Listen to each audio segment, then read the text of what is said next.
राधा वल्लभ श्री हरिवंश। आज हम जानने वाले हैं भक्त चरित्र श्री बावन बाबा जी की। तो बिना देर किए चलिए वीडियो को शुरू करते हैं।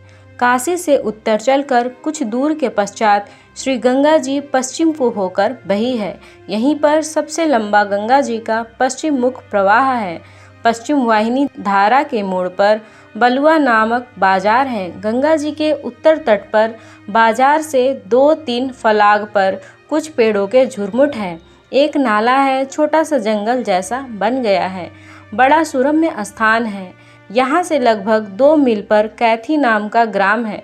वहाँ के एक ब्राह्मण कुल के आजन्म ब्रह्मचारी तपस्वी विरक्त महापुरुषों ने इस स्थान पर भगवान शंकर का मंदिर बनवाया और कुटी बनाकर भजन करते हुए जीवन व्यतीत किया। श्री ब्रह्मचारी जी महाराज सिद्ध संत थे। उनकी उस प्रदेश में बड़ी ख्याति थी। अपने गांव के ही एक क्षत्रिय बालक को उन्होंने दीक्षा दी थी। यह बालक आकार से वामन था, अतः सब लोग इसे बावन कहते थे। गुरु के शरीर छूट जाने पर भी बावन जी उसी कुटी पर भजन करते हुए रहे। अनेक बार उन्होंने तीर्थ यात्राएं की थी, किंतु उनका चित्त अपने गुरुदेव के समाधि के समीप पहुंचकर ही प्रसन्न होता था। कांग्रेस का सत्याग्रह आंदोलन चल रहा था। अंग्रेज सरकार दमन पर उतारू थी। कांग्रेस गैर कानूनी संस्था घोषित कर दी गई थी। स्वयं सेवकों ने जेल खानों को भर दिया था। सरकारी कर्मचारी अब स्वयं सेवकों को गिरफ्तार नहीं करते थे। वे स्वयं सेवकों को आश्रय देने वाले को गिरफ्तार करते और उनकी संपत्ति जब्त होती थी। भय के कारण कोई भी कांग्रेस कार्यकर्ताओं को अपने यहाँ टिकाना नहीं चाहता था। छिपकर सहायता देने वाले तो बहुत थे। बावन जी ने स्वयं आमंत्रित किया शिविर मंत्री को। अपनी कुटिया और मंदिर को शिविर के उपयोग के लिए दे दिया। इन्होंने कह रहे थे, मेरे पास है क्या जो पुलिस वाले ले जाएंगे। मैं जेल जाने को पहले से तैयार बैठा हूँ।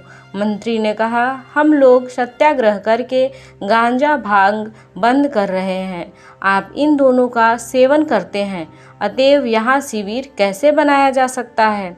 बावन जी ने उसी समय वहीं बैठे बैठे गांजे की चिलम गंगा जी में फेंक दी और बोले, मैंने चिलम ही फेंक दी, अब गांजा तो क्या तंबाकू भी नहीं पीऊँगा। भांग और ठंडाई सब आज से छूट गई। तुम निश्चिंत यहाँ आ जाओ। उस समय बावन जी की अवस्था लगभग 65-70 वर्ष की होगी। सारे शरीर में झुर्रियाँ पड़ गई थी। उनके यहाँ भीड़ रहती थी। गांजे की चिलम ठंडी हो नहीं होती थी। वे स्वयं कहते थे, मैं मज़े से 50-60 चिलम रोज़ फूंकता था। भांग का एक छटाक गोला नित्य लिया करता था।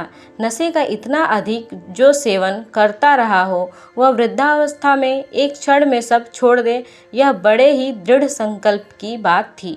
लोग धीरे धीरे नशा छोड़ने की बात करते हैं, बीमार हो जाने का भय बतलाते हैं, कोई अन्य सहारा लेते हैं नशा छोड़ने के लिए, पर बावन जी ने यह कुछ नहीं किया। एक दिन में उन्होंने अपने यहाँ से गजेड़ी भंगेड़ी लोगों के समूह को भगा दिया। उनके स्वास्थ्य पर तनिक भी असर नहीं पड़ा। बड़े सरल, प्रसन्न मुख और सीधे थे बावन जी। फसल के कटने में दिनों में गांवों में जाकर अन्न मांग लाते और फिर उनका वह भंडार प्रत्येक अगत अतिथि के लिए खुला रहता। कांग्रेस शिविर जितने दिन वहां रहा, बावन जी के भंडार का अन्न ही स्वयं सेवकों के उपयोग में आया। भगवान शंकर और गुरुदेव की चरण पादुका की नित्य पूजा, गंगा जी का स्नान और गंगा जल पान तथा गंगा तट पर विचरते हुए आने वाले साधु संतों का यथाशक्य स्वागत सत्कार, यही उनका जीवन कर्म रहा। अंत तक ऐसे आदर्श निःस्पृह जीवन अपने में ही धन्य एवं पूर्ण होते हैं।